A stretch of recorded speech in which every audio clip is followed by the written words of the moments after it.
और मेरा विनम्र निवेदन है श्रीमती स्मृति ईरानी जी से कि आपको संबोधित करें। देश की राजधानी में भ्रष्टाचार के समर्थन में कांग्रेस पार्टी आज मैदान में उतरी है। जिन्होंने न्योता दिया कांग्रेस के कार्यकर्ताओं को, उस परिवार के बारे में आज आपके सम्मुख कुछ प्रश्न रखना चाहती हूं, कुछ बातें रखना चाहती हूं। जो जेल से बेल पर हैं, उन्होंने घोषणा की है कि आओ दिल्ली को घेरो, क्योंकि हमारा भ्रष्टाचार पकड़ा गया है।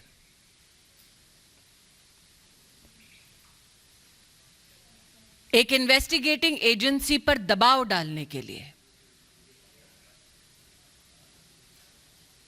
कांग्रेस शासित राज्यों के वरिष्ठ नेताओं को विशेष आमंत्रित किया गया है।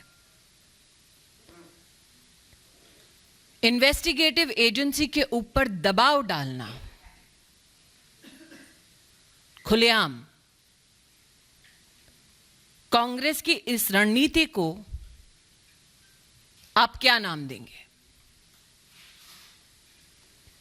भ्रष्टाचार के किन मुद्दों पर राहुल गांधी को तलब किया गया है, उन पर थोड़ा विचार करें। एक ऐसी कंपनी 1930 के दशक में गठित होती है जिसका काम है अखबार का प्रकाशन। उस कंपनी का नाम एसोसिएटेड जर्नल लिमिटेड।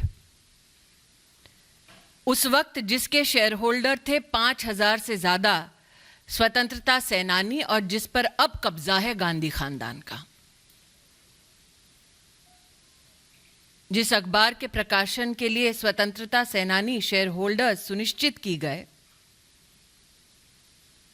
उसकी शेयर होल्डिंग एक परिवार को इसलिए दी गई ताकि वह अखबार का प्रकाशन ना करें, बल्कि रियल एस्टेट का बिजनेस करें। साल 2008 में इस कंपनी ने अपने ऊपर 90 करोड़ का कर्जा चढ़ा लिया था और फैसला किया कि अब यह कंपनी प्रॉपर्टी के बिजनेस में उतरेगी। साल 2010 5 लाख रुपए से यंग इंडिया लिमिटेड नाम की कंपनी बनाई गई। महासचिव राहुल गांधी डायरेक्टर के रूप में इसमें सम्मिलित हुए। 75% मात्र उनकी हिस्सेदारी थी, बाकी उनकी माताजी के पास, मोतीलाल वोरा जी और ऑस्कर फर्नांडिस जी जैसे नेताओं के पास। इसके बाद एजीएल के 9 crore shares young India limited को दिए जाते हैं। 9 करोड़ शेयर्स के साथ यंग इंडियन को इस कंपनी के 99% शेयर्स हासिल होते हैं। कांग्रेस पार्टी कंपनी को, मतलब एजीएल को 90 करोड़ का लोन देती है, जो कांग्रेस पार्टी माफ कर देती है। आज मेरा प्रश्न है विनम्रता से उन लोगों से जिन्होंने कांग्रेस का समर्थन किया, कांग्रेस पार्टी के लिए डोनेशन दिया ताकि लोकतांत्रिक गतिविधियों में वो हिस्सा ले सके। क्या ऐसे डोनर्स की ये मंशा थी कि उनका पैसा कांग्रेस पार्टी उस कंपनी को समर्पित कर दे जिसमें मालिकाना हक गांधी खानदान का? मालिकाना हक कोई भी सामाजिक कार्य के लिए नहीं, क्योंकि यंग इंडिया ने अपनी स्थापना के वक्त एक लाइसेंस लिया under section 25 of companies act कि वो सिर्फ चैरिटी करेंगे। लेकिन साल 2016 में यंग इंडिया ने इस बात को स्वीकार किया कि उन्होंने 6 वर्ष की अवधि में चैरिटी का एक भी काम नहीं किया। प्रश्न ये उठता है, कंपनी बनाई जाती है समाज सेवा के लिए, लेकिन समाज की सेवा नहीं, वो कंपनी मात्र गांधी खानदान की सेवा करने तक सीमित हो जाती है। आज एक प्रश्न उन नेताओं से करना चाहती हूं जो ईडी के ऊपर दबाव डालने के लिए दिल्ली में उपस्थित हुए हैं। आपको राहुल गांधी अगर मिले तो उनसे पूछिएगा कि उनका संबंध डोटेक्स मर्चेंडाइज प्राइवेट लिमिटेड के साथ क्या है। डोटेक्स मर्चेंडाइज प्राइवेट लिमिटेड हवाला एंट्री ऑपरेटर कोलकाता से संबंधित है, जो कैश के बदले चेक देती है, जिसकी ट्रांजैक्शंस पर फाइनेंशियल इंटेलिजेंस यूनिट का रेड फ्लैग है।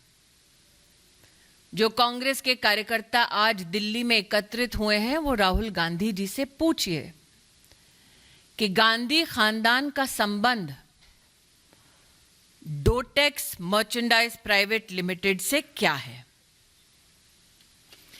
क्या यह सत्य है कि डोटेक्स मर्चेंडाइज प्राइवेट लिमिटेड के साथ उन कंपनीज का संबंध है जिसमें मालिकाना हक राहुल गांधी, सोनिया गांधी और जिसका संबंध श्रीमती वाड्रा से है। आज जो लोग इन्वेस्टिगेशन एजेंसीज पर दबाव डालना चाहते हैं, उनका ध्यान आकृष्ट करूंगी दिल्ली हाईकोर्ट के 2019 के एक जजमेंट के वाक्य पर। The entire transaction of transferring shares of AGL to Young India was nothing but a clandestine and surreptitious transfer of the lucrative interest in the premises of Young India. अर्थात AGL के ऊपर राहुल गांधी का, सोनिया जी का मालिकाना हक गैर कानूनी तौर पर संपत्ति पर अधिकार जमाने का एक प्रयास है। इसलिए आज जो गतिरोध कांग्रेस के नेता और कार्यकर्ता राहुल गांधी के बुलावे पर कर रहे हैं, मैं देश को बतलाना चाहूंगी कि ये लोकतंत्र को बचाने का प्रयास नहीं है, गांधी खानदान की 2000 करोड़ की संपत्ति को बचाने का प्रयास है। Ladies and gentlemen, at the clarion call of the Gandhi family, leaders and workers of the Congress party have descended onto the streets of the national capital to pressurize investigating agencies.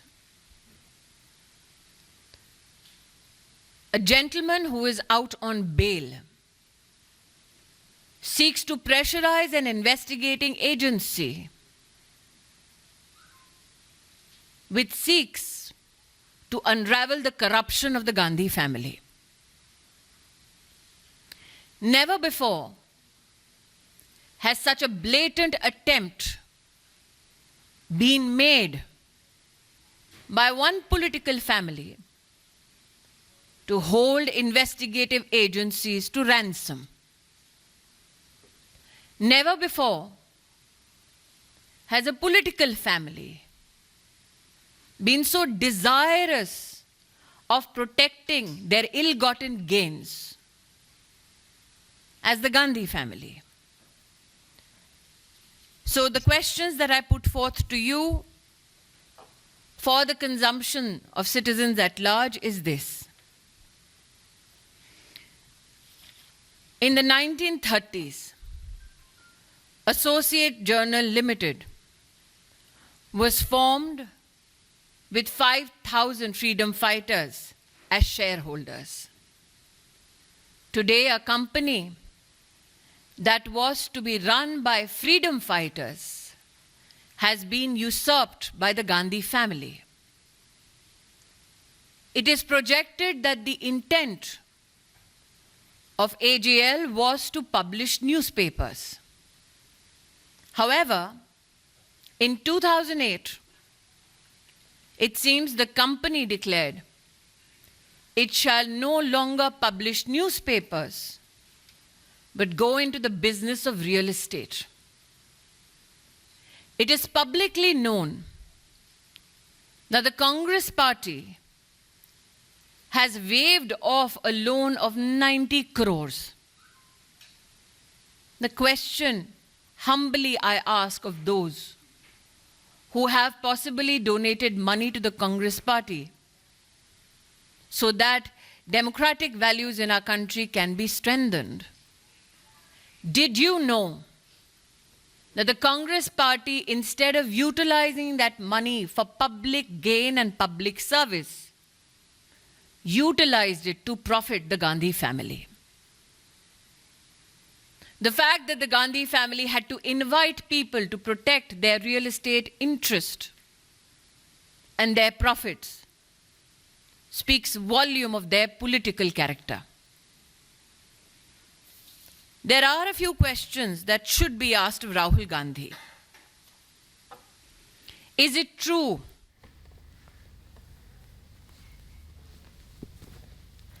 तो स्मृति ईरानी ताबड़तोड़ वार करते हुए राहुल गांधी पर एक एक बड़ी बात, भ्रष्टाचार के समर्थन में प्रदर्शन किया जा रहा है। क्या भ्रष्टाचार का समर्थन करते हैं राहुल गांधी और कांग्रेस? जांच एजेंसी जो है वो अपना काम कर रही है, लेकिन क्यों जांच एजेंसी पर दबाव डालने की कोशिश हो रही है?